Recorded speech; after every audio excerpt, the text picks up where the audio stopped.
I am Sister Mariana, Mari's sister, and I am an Indigenous woman speaking on behalf of our women of the province of Mbao, in the Western Division of Fiji, which is the biggest province.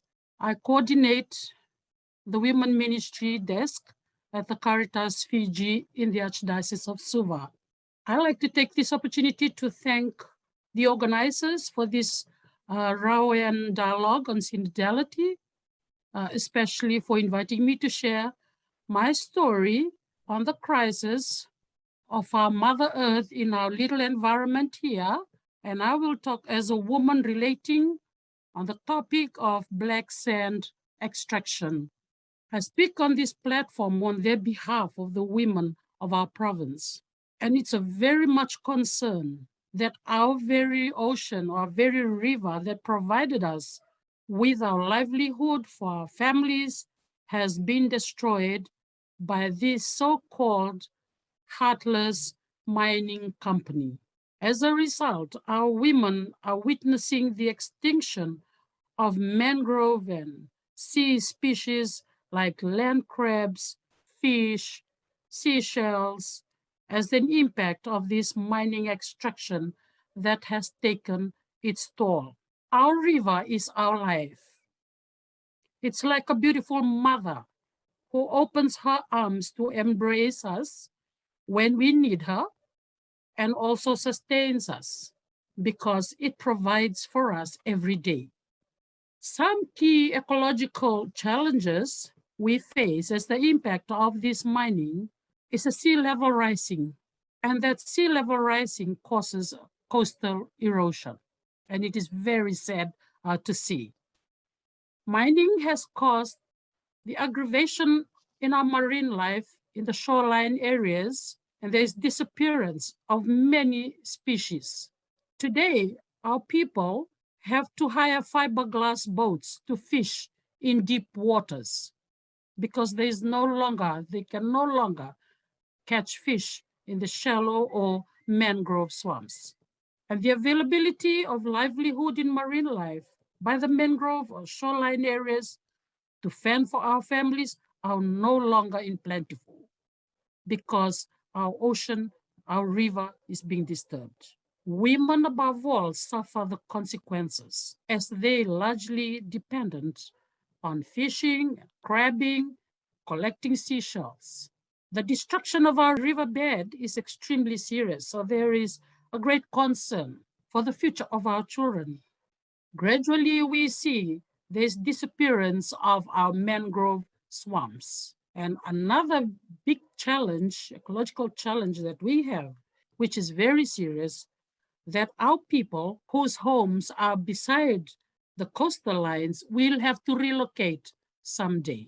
As indigenous, we value and respect our land, our river, our trees, our marine life, and everything else in our environment because we are customarily connected.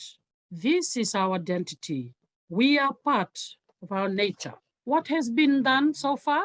We have had community efforts of awareness that has been carried out after some years of this mining existence, when villagers just came to realize what was happening in the mouth of the riverbed was serious stuff. So we mobilized our educated people and our traditional leaders of the province to stand up and discuss issues with stakeholders, and not forgetting to our government. And a team from the Archdiocese of Suva and other faith-based organizations are being mobilized to conduct educational awareness, providing scientific and spiritual enlightenment to our communities who live around the coastal areas. It's an effort to heighten the knowledge and the understanding of our people so that they know what is happening as to what was close to their heart is in great phenomenon.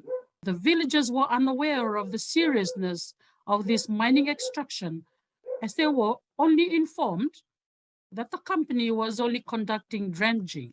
There was less knowledge of the immensity of the destruction that will pose threat to their ecological environment. So the visitations that we did and the conducting of awareness gave our people some pride and ownership to seriously make interventions to all concerned leaders, stakeholders, and so on. And so to minimize the situation or the issue that we are facing.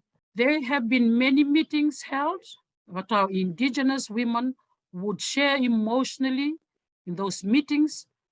They share the impact of mining and how they are noticing the disappearance of marine life species. Apparently, found out at the end there was a whole lot of lack of consultation and sadly now suffer the consequences, our people in community. So the discussions and dialogue are continuously happening between our people and the government. Many concerted efforts have been carried out by our traditional leaders of the province, of my province, but only slow down the process of mining. I feel that there has been no respect and mercy by our government because all they are concerned about is the economy. If they have to do anything, our government, they just have to listen to our people in communities. If there has to be any further and meaningful collaborations on our part, then we need to have a joint effort with our vulnerable communities whose land and ocean has suffered some consequences of environmental deterioration and to confront our government leaders with our petition because we cannot do it alone. It has to be solidarity between vulnerable peoples in our island Fiji. Lastly, I want to mention here, Fiji is very unique in a sense that indigenous people own traditional fishing ground, which in fact plays an important role in our vanua, in our land. With that, we oversee and safeguard our biodiversity species. We look after our land, our sea, our forests, and our animals because we are very much connected to our environment. We have totems relating to the sea, to the fish, to the animals, to the forest, and so on. This is our identity. Finally, we have decided not to wait for the government to do anything.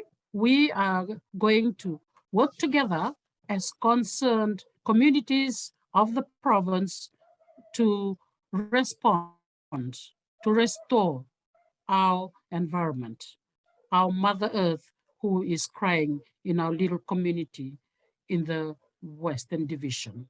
Thank you very much.